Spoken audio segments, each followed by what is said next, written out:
قاری محمد طیب قاسمی کے YouTube channel کو سبسکرائب کیجیے اور امن کے پیغام کو پھیلانے میں ہماری مدد کیجیے اور نیچے دیے گئے ہوئے بیل آئیکن کو کلک کریں تاکہ ہر آنے والی نئی ویڈیو آپ کو براہ راست مل سکے۔ اب جس طرح لڑکی کے اندر دیکھنا چاہیے اسی طرح نبی علیہ السلام نے بتلایا کہ لڑکے کے اندر بھی کچھ خوبیوں کو دیکھنا چاہیے۔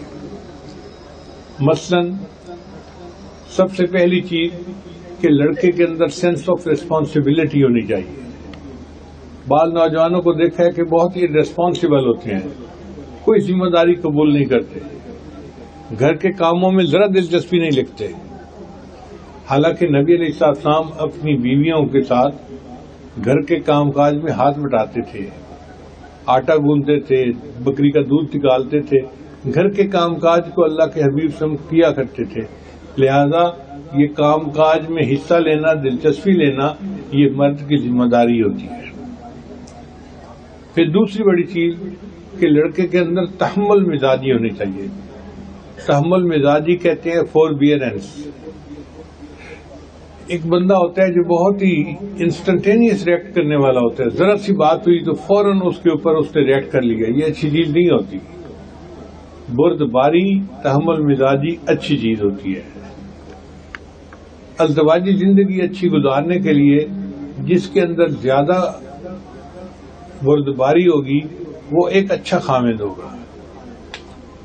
انگریزی میں کہتے ہیں to run a big show one should have a big heart, کہ بڑا کام کرنے کے لیے بندے کو دل بھی بڑا کرنا ہوتا ہے۔ تو اچھا گھرانہ چلانے کے لیے بندے کو دل بڑا کرنا پڑتا ہے۔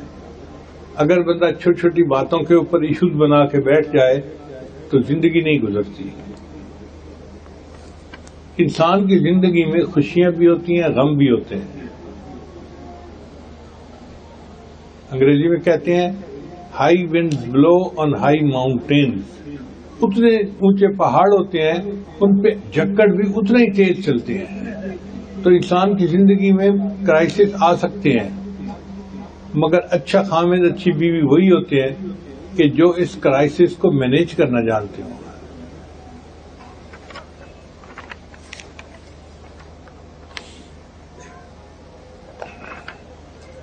اور تیسری چیز کہ ہسبینڈ کے اندر کلیئرنس اینڈ ٹالرنس ہونی چاہیے، درگزر ہونا چاہیے۔ اگر بالکل زیرو ٹالرنس ہو جائے تو زندگی نہیں گزرتی۔ آج کل تو انڈسٹریل دور ہے، آپ اچھی طرح سمجھتے ہیں کہ جب کوئی مشین ڈیزائن کی جاتی ہے تو اس کے پارٹس کے اندر ٹالرنس ہوتی ہے، کلیئرنس ہوتی ہے۔ اگر شافٹ کا سائز اتنا ہے تو بیرنگ کا سائز اتنا ہوگا، ان کے درمیان فرق ہوتا ہے، ایک نہیں ہوتے۔ وہ جو چند تھاؤزینڈ کا فرق ہوتا ہے اسی کی وجہ سے پھر وہ مشین چلتی ہے۔ اگر کلیئرنس زیرو کر دی جائے تو مشین جام ہو جائے گی اور زندگی اور نہیں کام کر سکے گی۔ اسی طرح پریکٹیکل لائف میں اگر انسان کے اندر کلیئرنس ٹالرنس زیرو ہو تو ازدواجی زندگی کا پہیہ جام ہو جاتا ہے اور انسان کی زندگی اچھی نہیں گزرتی۔ انسان ہے، کبھی کوئی موڈ ہے، کبھی کوئی کیفیت ہے، تو دوسرے بندے کو مارجن دینا چاہیے۔ انگریزی میں کہتے ہیں Allah gives and forgives, man gets and forgets. Allah دیتا بھی ہے اور معاف بھی کر دیتا ہے، اور بندوں کا یہ حال ہے کہ وہ لیتے بھی ہیں اور بھول بھی جاتے ہیں۔